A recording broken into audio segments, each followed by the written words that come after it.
علیکم دوستوں، ندیم احمد حاضر ہے اپنے نئے ولاگ کے ساتھ اپنے چینل کھٹی میٹھی باتوں میں۔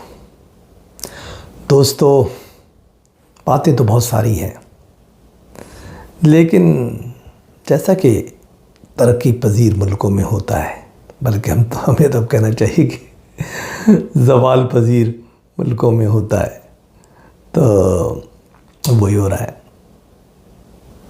سب سے پہلے تو بجلی کے بل مہنگے کر دیے گئے۔ اب بہت مہنگے یعنی پہلے کم تھے کیا بھائی، پہلے ہی وہ طوفان تھے، لوگوں کے اوپر مر رہے تھے لوگ، اب مزید مہنگے کر دیے گئے۔ اور اس کے بعد قاضی فائز عیسیٰ نے گورنمنٹ کو ایک اور موقع فراہم کر دیا۔ جی ہاں، لاہور ہائی کورٹ کی جناب عالیہ نیلم پر بہت بڑی ذمہ داری ڈال دی۔ یہ سب کیا ہے، اس کے بارے میں تفصیلات آگے چل کے۔ اور اس کے بعد برطانیہ میں آج انتخابات ہو رہے ہیں، اور کون سی پارٹی جیتے گی یہ ہم آپ کو ابھی بتا دیتے ہیں، تو وہ بھی ڈسکس کریں گے۔ انتخابات میں ووٹ ڈالے جا رہے ہیں، بلکہ تقریباً ڈالے جا چکے ہیں۔ اور ہمارے پیارے دوست جو بائیڈن ڈٹ گئے، انہوں نے کہا کوئی مائی کا لال مجھے صدارت سے الیکشن لڑنے سے تبدیل نہیں کر سکتا۔ یہ سب کیا ہے، ان سب کی باتیں کریں گے آگے چل کے۔ تو سب سے پہلے میں آپ سے گزارش کروں گا کہ میرے چینل کو سبسکرائب کیجئے، بیل کے بٹن کو کلک کیجئے، اس کے بعد جو آل ویڈیوز والے آپشن کو سلیکٹ کیجئے۔ باتیں پسند آتی ہیں تو لائک ضرور کیجئے، اور اپنے کامنٹس بھی دیجئے، ساتھ ساتھ اپنے دوستوں کو، یاروں کو یا جاننے والوں کو جو ہے آپ اس چینل کو شیئر کیجئے۔ تو باتیں وہی ہیں، مہنگائی کا طوفان، لوگ مر رہے ہیں، پس رہے ہیں۔ یہاں کہتے ہیں، میں بار بار کہتا ہوں کہ ایلیٹ کلاس کی حکمرانی ہے۔ آپ IMF نہیں کہتا کہ غریبوں پہ بوجھ ڈالو، وہ تو کہتا ہے اتنے ریونیوز آپ جنریٹ کرو۔ کیسے کرو یہ آپ کو پتہ ہے، لیکن آپ جو امیروں پہ ٹیکس نہیں لگاتے، آپ ایلیٹ کلاس پہ ٹیکس نہیں لگاتے۔ جو لوٹ رہی ہے، کھا رہی ہے، 5% ایلیٹ کلاس پاکستان کو کھا رہی ہے، آپ غریبوں پہ آرے چلاتے ہو، غریبوں پہ بوجھ ڈالتے ہو، غریب کے پیٹ سے چیر کے اس کی روٹی نکالتے ہو۔ تو جی ہاں، یہی ہو رہا ہے۔ اب پھر بڑھا دیے گئے ہیں، بہت زیادہ ریٹ بڑھا دیے گئے ہیں، کیونکہ IMF کا مطالبہ تھا کہ بھائی آپ بجلی تو مہنگی پیدا کرتے ہیں اور بیچتے سستی ہیں، آپ جتنے کی آپ کو پڑ رہی ہے کاسٹ، اتنی کاسٹ لوگوں سے لیں، اتنے پہ ان کو دیں، تاکہ آپ کو جیب سے نہ ڈالنا پڑے۔ اب اس کے پیچھے بھی کیا کہانی ہے، کاسٹ مہنگی کیوں پڑتی ہے، ڈسٹریبیوٹر کون ہے، سپلائر کون ہے، پروڈکشن کرنے والے کون ہیں، اور وہ سب اسی کلاس کے لوگ ہیں، کس طریقے سے وہ لوٹ رہے ہیں۔ یہ تو بہت لمبی کہانی ہے، اور عوام کو پتہ ہے۔ دوسرے نمبر پہ قاضی فائز عیسیٰ، جیسے میں نے کہا نا کہ انتخابات 6 مہینے کے اندر دوبارہ کرنے کی یقین دہانی کرائی گئی ہے PTI کو، تو اس کے لیے ہر چیز کو جس سے الیکشن ایکسپوز ہو جائیں یا متنازع ہو جائیں، جو موجودہ الیکشن ہوئے تو ان کو ڈیلے کیا جا رہا ہے، ڈیلنگ ٹیکٹکس اپلائی کی جا رہی ہے۔ تو وہ جو بہت بڑا جھگڑا چل رہا تھا لاہور ہائی کورٹ میں، اور جس کو جان بوجھ کے کریٹ کیا تھا شہزاد ملک صاحب نے، کیونکہ ان کو اپنے آپ کو کہنا تھا یا تو مجھے بھائی سپریم کورٹ میں لے جاؤ، ورنہ میں نہیں چھڈنا گورنمنٹ اور اسٹیبلشمنٹ۔ تو وہی ہوا کہ انہوں نے اتنے زیادہ سخت گورنمنٹ کے ان کے خلاف اقدامات کیے، اور ایسے ایسے ججز کو تعینات کیا، خاص طور سے اینٹی ٹیررسٹ کورٹس کے اندر، اور دوسرے نمبر پہ ٹربیونلز، الیکشن ٹربیونلز پہ۔ تو نتیجہ کیا ہوا کہ ان کو پروموٹ کر دیا گیا۔ اب آ گئی عالیہ نیلم صاحبہ، لیکن ابھی ان کا نوٹیفیکیشن وغیرہ اور یہ ہونا، اور پھر اس کو جو ہے وہ پارلیمانی کمیٹی کو اپروو کرنے میں تھوڑا سا ٹائم لگ سکتا ہے۔ تو ایک ریلیف دے دیا گیا، کیونکہ یہ جو چاہتے تھے الیکشن کمیشن کہ ہم جو ریٹائرڈ ججز کو لگائیں، جو کہ گورنمنٹ نے راتوں رات تبدیلی کر کے ایک صدارتی آرڈیننس جاری کیا تھا، اور حاضر ججز کو ٹریبیونلس کا سربراہ نہ بنائیں، کیونکہ انہوں نے جو شہزاد ملک نے تو چھانٹ کے وہ جج ڈال دیے تھے، تو ظاہر ہے کہ وہ ان کو نوٹیفیکیشن رکا ہوا تھا، اس کے خلاف لاہور ہائی کورٹ سے ایک اور شہزاد ملک صاحب نے فیصلہ بھی ایک جج سے کروا دیا، اور انہوں نے لکھ دیا کہ بھائی یہ تو روک ہی نہیں سکتا نوٹیفیکیشن، نہ تبدیل کر سکتا، نہ کسی ریٹائرڈ کو لگا سکتا، الیکشن کمیشن کی کوئی اتھارٹی نہیں ہے، اس کو chief justice of Lahore high court کا حکم نہیں ماننا ہے۔ تو بہرحال اس کے اپیل کی تھی الیکشن کمیشن نے سپریم کورٹ میں، اس پہ بینچ بنا، بینچ بھی جو بظاہر تنقید کی جا رہی ہے وہ کی جا رہی ہے کہ بنایا تو کمیٹی نے ہے۔ پہلے تو یہ ہوتا تھا کہ آل ان آل سپریم کورٹ کے جو سربراہ ہوتے تھے چیف جسٹس وہی سلیکٹ کرتے تھے، اس پہ بڑی انگلیاں اٹھیں بندیال وغیرہ پہ اور اس سے پہلے کے لوگوں پر، ثاقب نثار وغیرہ پہ، لیکن انہوں نے خیر وہ کمیٹی بنا دی ہے، 3 رکنی کمیٹی یہ سیدھے ججز کی، وہ یہ فیصلہ کرتی ہے۔ اس پہ منیب اختر بھی ہیں جو کہ کافی خلاف ہیں، اور منصور علی شاہ ہیں وہ خلاف ہیں، مطلب قاضی فائزہ کے نظریات کے خلاف ہیں۔ بہرحال لیکن اس کے باوجود بھی فیصلہ جس کمیٹی کا بنا تو اس کمیٹی میں کافی ایسے لوگ تھے جن کو پروموٹ وغیرہ کیا، یہ کیا زیادہ تر قاضی فائز عیسیٰ نے، اور لگے یہ رہتا کہ قاضی فائز عیسیٰ کے قریبی اور ہم خیال لوگ ہیں۔ بہرحال یہ الزام تو لگتے ہی رہتے ہیں، سوشل میڈیا پہ ہم لوگوں کا کام ہی ہے کہ الزامات لگاتے رہیں۔ تو اس کے اوپر جناب کارروائی شروع ہوئی، جو پٹیشن دائر کی تھی اس کے خلاف الیکشن کمیشن نے، تو یہ بینچ نے سربراہ تھے قاضی فائزی صاحب، باقی لوگ تھے اس کے اندر، 5 رکنی بینچ تھا، ان لوگوں نے شروع کی۔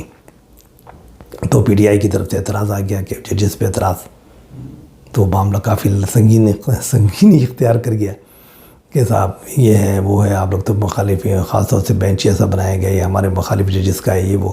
اس پہ قاضی فائزی صاحب نے کافی غصے میں بھی نظر آئے، اور انہوں نے کہا کہ یہ کیا ہے، آپ لوگ تو اچھے طالبان برے طالبان کہتے تھے، اور اب تم نے اچھے ججز برے ججز بھی کہنا شروع کر دیا، اور یہ ہے اور وہ ہے، اور یہ تو کمیٹی نے بنایا، میں نے نہیں بنایا بینچ۔ اور یہ کافی زیادہ انہوں نے گرمی کا اظہار کیا، اور کہا کہ جو وکیل جو ہے جو یہ اعتراض اٹھا رہا ہے اس کا لائسنس بھی منسوخ کیا جائے گا، یہ روڑے اٹکا رہا ہے، اور یہ کیا جا رہا ہے، معطل کر دیں گے، اس کا منسوخ تو نہیں کریں گے، معطل کر دیں گے لائسنس۔ بہرحال بہت ساری باتیں ہوئیں، گرما گرمی ہوئی، اور پھر آخر میں جو فیصلہ ہوا وہ ہوا کہ بھائی جو فیصلہ کیا لاہور ہائی کورٹ کے جج نے کہ الیکشن کمیشن کوئی تبدیلی نہیں کر سکتا، اس کو فوری طور پہ معطل کیا جاتا ہے اس فیصلے کو، اور اس کے ساتھ ساتھ تمام چیزیں ختم کی جاتی، جو کرسپونڈنس ہوئی، جو لڑائی ہوئی، الیکشن کمیشن نے کیا کہا، اور پہلے جناب جو شہزاد ملک صاحب نے جو لاہور ہائی کورٹ کے تھے انہوں نے کیا کہا، اور جو بھی آپس میں گرما گرمی ہوئی، غلط فہمی ہوئی، وہ کر کے وہ صرف خط و کتابت کے ذریعے ہوئی۔ ان دونوں کو باہمی مشاورت سے نیلم عالیہ صاحبہ یا عالیہ نیلم صاحبہ کو کہا جاتا ہے کہ وہ اور الیکشن کمشنر مل کے بیٹھیں، باہمی افہام و تفہیم سے فیصلہ کریں، اور اس کے اندر فیصلہ کر کے نتائج وہ جو ہے نا وہ جو بھی ہے فیصلہ ہوتا ہے وہ کر لیں، تاکہ کوئی لڑائی نہ ہو، جھگڑا نہ ہو، اور اس کے بعد ٹربیونل بنا لیں، ٹربیونل کو کریں۔ تو لو جی بات گل مک گئی، ٹائم مل گیا، اب اس میں 1 مہینہ لگ جائے گا، نئے سرے سے پھر یہ سب بنیں گے، اور بننے کے بعد پھر نئے سرے سے کارروائی شروع ہوگی ان ٹربیونلز کی، اور اس کے اندر ہو سکتا ہے کہ ریٹائرڈ ججز بھی آ جائیں۔ اب عالیہ نیلم پہ بڑا پریشر ہوگا کہ ریٹائرڈ ججز کو لیتی ہیں یا اسی کو جو پہلے شہزاد ملک کر گئے اسی کو مانتی ہیں، ظاہر ہے تو ان کے اوپر بڑا دباؤ ہے، اور ایک بہت بڑے کشمکش میں ان کو ڈال دیا، بڑے جو ہے طریقے سے فائزہ صاحب وہاں سے نکل گئے، اور غیر معینہ مدت کے لیے انہوں نے اس کو جو ہے پوسٹ پون کر دیا کہ بھئی پہلے یہ فیصلہ ہو جائے، اگر نہیں ہوگا تب دوبارہ ہمارے پاس آنا، ابھی آپ لوگ آپس میں فیصلہ کر لیں، لاہور ہائی کورٹ اور الیکشن کمیشن۔ چلو فیصلہ اچھا ہے، تب برا نہیں ہے، وقت تو چاہیے تھا، وقت ہی چاہیے، 6 مہینے کا انتظار ہے۔ تو یہ ہے دوسری جو ہے انٹرنیشنل محاذ کی طرف بات کرتے ہیں۔ برطانیہ میں آج انتخابات ہو رہے ہیں، اور جناب جو برسر اقتدار پارٹی ہے، کنزرویٹو پارٹی، جو 2019 میں جیتی تھی، تھوڑا سا یہ جلدی انتخابات کروا رہے ہیں، 25 تک یہ حکومت کر سکتے تھے، لیکن بہرحال کیونکہ ان کو نظر آ رہا تھا کہ لوگ ان کے پیچھے ہیں، مہنگائی بڑھ گئی ہے، انفلیشن بڑھ گیا ہے، بے روزگاری بڑھ گئی ہے، تو لوگ بہت پریشان تھے گورنمنٹ سے، تو انہوں نے ری الیکشن کرا دیا، اور اب لگتا یہ ہے کہ بلکہ یقین ہی تک جب تک جو سروے آئے ہیں اس کے مطابق لیبر پارٹی جیت رہی ہے، جی ہاں، لیبر پارٹی کافی عرصے کے بعد حکومت بنانے میں کامیاب ہوتی نظر آ رہی ہے.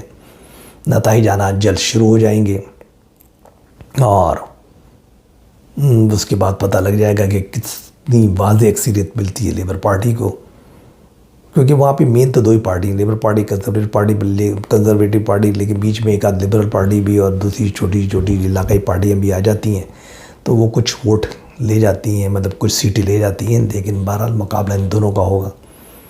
لیکن لیبر پارٹی نے بھی کچھ حماقتیں کی ہیں. جو لوگ فلسطین کی حمایت میں بولے تھے، فلسطینیوں کی حمایت میں بولے تھے غازہ کے بارے میں، ان لوگوں کو انہوں نے ٹکٹ نہیں دیے بلکہ پارٹی سے ہی نکال دیا، کیونکہ وہ یہودی لابی کو اپنے ساتھ رکھنا چاہتے تھے.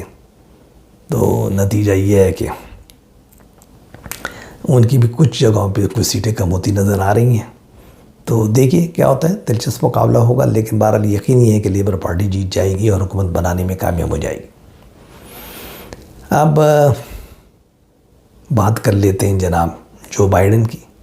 جو بائیڈن صاحب مقابلہ کر رہے ہیں ہمارے دوست کے ساتھ، تو وہی ہوا کہ انہوں نے جب پہلا مباحثہ ہوا تو اس مباحثے میں، کیونکہ نومبر میں انتخابات ہیں، ٹائم بہت کم ہے،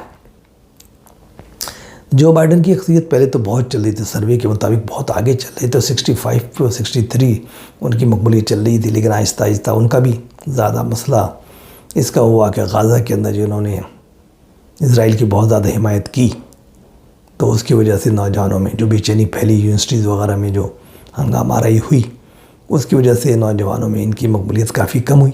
میں پہلے اپنے تجزیے میں بتا چکا ہوں.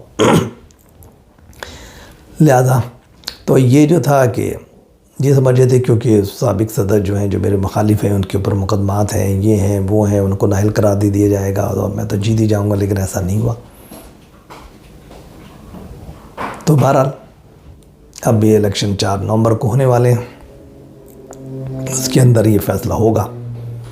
لیکن بائیڈن صاحب کیونکہ مباحثے میں بہت ہی پور پرفارمنس دی، ان کا ایج کا مسئلہ ہے، 81 ایئرس کے وہ ہو چکے ہیں اور اس سے زیادہ جا رہے ہیں، تو ان سے بولا نہیں جاتا، ڈیمنشیا کی تھوڑی پرابلم ہے، چیزیں بھول جاتے ہیں، تو اس کی وجہ سے پرفارمنس ان کی بہت صفر رہی. اور اس کی وجہ سے جو بش صاحب جو پرفارمنس بہت بری رہی، تو اس کی وجہ سے یہ ہوا کہ جو ان کے دوسرے صدر جو ان کے مخالف لڑ رہے ہیں ریپبلکن پارٹی کے، تو وہ جو ہیں ٹرمپ صاحب، وہ جو ہے بہت اچھی پرفارمنس دی انہوں نے، حالانکہ ان کی ایج میں تقریباً 4 سال کا ہی فرق ہے، لیکن پرفارمنس بہت اچھی تھی، بہت ایکٹیو ہیں وہ، بہت ہی فزیکلی ایکٹیو ہیں. نتیجہ یہ ہے کہ رائے عامہ ان کے خلاف ہو گئی.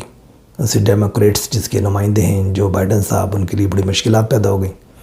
اور جو بائیڈن صاحب ابھی یہ سوچ رہے ہیں کہ مطلب ڈیموکریٹس یہ سوچ رہی تھی کہ ان کو ہٹا کے بدل دیا جائے، کسی اور کو لایا جائے، اور بڑا پریشر بھی تھا ان کے حامی جتنے بھی مبصرین ہیں اور اخبارات ہیں، سوشل میڈیا والے ہیں، بڑے بڑے فائنینسرز ہیں پارٹی کے، انہوں نے کہا کہ بھائی اس کو تبدیل کریں، یہ جیتی ہوئی بازی نہ ہروا دے ہمیں، کیونکہ اسے تو بولا ہی نہیں جاتا. اور ٹرمپ جو ہے چڑھ چڑھ کے ان پہ حملے کر رہا ہے اور یہ کر رہا ہے، اور ان سے بولا ہی نہیں جاتا، ان کی تو زبان لڑکھڑاتی ہے، بھول جاتے ہیں اور عظیم مذاق خیز باتیں کرنے لگتے ہیں اور عجیب عجیب باتیں بولنے لگتے ہیں. تو وہ ایک بڑا پریشر تھا عمر رسیدہ ہونے کا. تو لیکن وہ اب اکڑ گئے اور ڈٹ گئے. انہوں نے کہا جی مجھے کوئی نہیں ہٹا سکتا، میں جو ہوں لڑوں گا، چاہے ہاروں یا جیتوں، صدارت کا امیدوار ڈیموکریٹس کی طرف سے میں ہی رہوں گا. اور میری جو ہے نا اس کو آپ چینج نہیں کر سکتے. اس پہ بڑا دباؤ بھی ڈالا گیا، دباؤ ڈالا بھی جا رہا ہے کہ آپ تبدیل ہو جائیں، لیکن انہوں نے صاف انکار کر دیا. اور آج دیکھیں 4 تاریخ کو ان کو کافی اپنی اسپیچز کر دی ہیں مختلف جگہ پہ. اگر اس میں کیا پرفارمنس دیتے ہیں، کس طریقے سے وہ باتیں کرتے ہیں اور کس طریقے سے شو کرتے ہیں کہ نہیں بھئی وہ انرجیٹک ہیں، اور ڈائمنشیا وغیرہ کو جو بیماری کے بارے میں کہا جاتا ہے وہ کچھ نہیں ہے، اس کو انہوں نے کنٹرول کر لیا ہے. اور وہ مزید 4 سال تک کے لیے امریکہ کا وہ کنٹرول کر سکتے ہیں، چلا سکتے ہیں ایز اے صدر. تو دیکھیے لیکن نقصان بہت ہوگا اگر یہی رہتے ہیں، اور اغلب امکان یہی ہے کہ یہ اکڑ گئے ہیں تو ظاہر یہی رہیں گے، کیونکہ ان کے حامی بھی بہت ہیں ان کے ڈیموکریٹس کے اندر، اور اتنی جلدی تبدیلی کر کے دوسری شخصیت کو لانا، بنانا اور اس کو پروپیگیٹ کرنا آسان کام بھی نہیں ہوتا. نتیجہ یہ ہے کہ ان کو ہی رکھنا پڑے گا، اور جب ان کو رکھنا پڑے گا تو ان کی پرفارمنس اتنی پور ہے کہ ہو سکتا ہے کہ جو بہت ہی آگے چل رہی تھی ڈیموکریٹس، اور جو انہوں نے جس طرح انفلیشن کو کنٹرول کیا امریکہ میں، اور کس طرح مہنگائی کو کنٹرول کیا ہوا ہے، جس طریقے سے دنیا کا واحد ملک ہے جو اس وقت اس بحران کے اندر، جو کووڈ-19 کے بعد پوری دنیا میں اقتصادی بحران آیا، اس میں یہ اپنے آپ کو بچا کے چل رہا ہے. لیکن لگتا یہ ہے کہ شاید یہ ہار جائیں، اور ٹرمپ جو ہے وہ چاہے کتنے بھی الزامات ہوں، کتنے بھی مقدمات ہوں، جو بھی ہوں، وہ مظلومیت کا کارڈ کھیل کے اور اپنی جذباتی باتیں کر کے اور پرو امریکہ کا نعرہ لگا کے امریکہ فار امریکنز، تو یہ کر کے وہ جیت بھی سکتا ہے، اور اس کی مقبولیت بہت ہی سے بڑھ رہی ہے. اب تقریباً نیک ٹو نیک مقابلہ ہے دونوں کو. جو اس وقت رائے عامہ کے جائزے آ رہے ہیں اس کے مطابق دونوں بالکل برابر ہیں. 1-8% وہ اوپر ہے، کہیں 1-7% یہ نیچے ہیں کسی جائزے میں، لیکن اوورآل دونوں برابر ہیں. اور آنے والے دنوں میں لگتا ہی ہے کہ ٹرمپ آگے بڑھتے چلے جائیں گے. اور وہاں کی جو مارکیٹ ہے، اسٹاک مارکیٹ، اس نے بھی اس کو سینس کرنا شروع کر دیا ہے. اس کے لحاظ سے لوگوں نے جو اپنی انویسٹمنٹ ہے اسٹاکس کی، وہ بھی اس لحاظ سے کی ہے کہ ٹرمپ پاور میں آ رہا ہے، اور ٹرمپ کے آنے کے بعد جو ہے یہ تمام چیزیں جو اس طرح تبدیل ہوں گی، لہٰذا لوگوں نے اس کے لحاظ سے انویسٹمنٹ شروع کر دی ہے. تو دیکھیے یہ کیا ہوتا ہے. اب اس کے بعد آتے ہیں پاکستان کرکٹ ٹیم کی زبحالی کی. تو اب تمام ریٹائرڈ لوگ بول رہے ہیں، جو مطلب کرکٹرز اور تمام لوگ بول رہے ہیں، لیکن ہر ایک کا ایک کسی لابی سے تعلق ہے، کوئی آدمی یا نیوٹرل تو ہے نہیں. جناب اب محسن نقوی صاحب بھی بولے ہیں، وہ انہوں نے کہا ہے کہ نہیں جی ایک ریٹائرڈ کرکٹرز نے ایک بہت ہی جامع رپورٹ مجھے دی ہے، اور یہ دی. ارے یار ان سے کیا ہوتا ہے؟ رپورٹ ہے کہ آپ کو نظر آ رہا ہے، اندھوں کو بھی نظر آ رہا ہے کہ کیا ہو رہا ہے ٹیم میں. تو بہرحال ادھر بابر اعظم صاحب جو ہیں، انہوں نے ایک کوچ کو، شینن جو کوچ ہیں جو کہ ہارڈ ہٹنگ کا طریقہ سکھاتے ہیں، ان کو ہائر کیا ہے کہ مجھے سکھائیں کہ میں تیز کیسے کھیلوں. جب میں اوپنر جاتا ہوں اور جو 6 اوورز ہوتے ہیں جس کے اندر بال فیلڈر صرف ایک دائرے کے اندر ہوتے ہیں، اور آپ ان کے سروں سے اچھال کے بال کو لمبا شاٹ مار کے رن بنا سکتے ہیں، تو وہ مجھ سے نہیں ہوتا، اور وہ 6 اوور ضائع ہو جاتے ہیں، اور پھر اسکور بہت سلو رہتا ہے. یہی رضوان کے ساتھ ہو رہا ہے. تو مجھے کچھ سکھائیں. تو بہرحال وہ لاہور کا دورہ کر رہے ہیں، اور ان سے ان کی ملاقات ہوئی ہے، اور یہ کوچنگ لے رہے ہیں ان سے. تو دیکھیے کیا ہوتا ہے. جو اہم بات ہے وہ یہی ہے کہ بابر صاحب نے غلطی کی تھی کہ انہوں نے لڑ جھگڑ کے کیپٹن شپ لی تھی. کبھی بھی لڑ کے نہیں لینا چاہیے. تمہیں اپنے کھیل پہ توجہ کرنی چاہیے. جب تم کھیل میں اتنے کامیاب ہو جاؤ گے as a cricketer, as a batsman, تو خود ہی چل کے آئیں گی کیپٹن شپ تمہارے پیچھے. یہی مسئلہ جو ہوا تھا وہ وکرات کوہلی کے ساتھ ہوا تھا. جب ان کو ہٹایا گیا تو وہ بہت اکڑے شکڑے، لیکن آخر انہوں نے فیصلہ کر لیا کہ نہیں ٹھیک ہے میں اپنے کھیل پہ توجہ دوں گا. اور کھیل میں تھی تو وہ بہت کامیاب ہے. چاہے روہت شرما کے انڈر میں کھیلیں یا کسی کے انڈر میں کھیلیں، بہت کامیاب گئے. ان کا کھیل نکھر گیا، وہ اچھے رن بنانے لگے اور بہت کامیاب ہو گئے. تو یہ چاہیے کہ دوبارہ اب یہ کیپٹن نہ بنیں، اس پہ وہ نہ کریں کہنے کسی کو بھی بنا. تو مجھے صرف فوکس کرنا ہے اپنے کھیل پہ، اور مجھے اپنے آپ کو امپروو کرنا ہے. اور یہی جو رضوان صاحب کو بھی کرنا چاہیے کہ یہ سب لوگ جو ہیں اسٹیپ ڈاؤن ہو جائیں، اور ان کو نئے لوگوں کو آنے دیں، اور ٹیم کے اندر جو ہے وہ کم آنگی پیدا کی جائے، جو گروپنگ کو ختم کیا جائے. اور وہ جو لوگ ادھر ادھر کے جو لائے گئے ہیں ریٹائرڈ لوگوں کو، ان کی ریٹائرمنٹ ختم کروا کے ان کو بھی ہٹایا جائے، نئے بلڈ کو لایا جائے. اور یہ آپ بھول جائیں کہ اب آپ جیت سکتے ہیں کوئی چیمپئن شپ جو پاکستان میں ہونے والی ہے. یہ کچھ نہیں آپ کر سکیں گے. اب آپ جو ہیں 10 سال اپنا منصوبہ بنائیں، نئے لڑکوں کو لائیں، ان کو ٹریننگ دیں. 5-7 سال میں 8 سال میں وہ جب ٹرینڈ ہو جائیں تب ان کو لیں.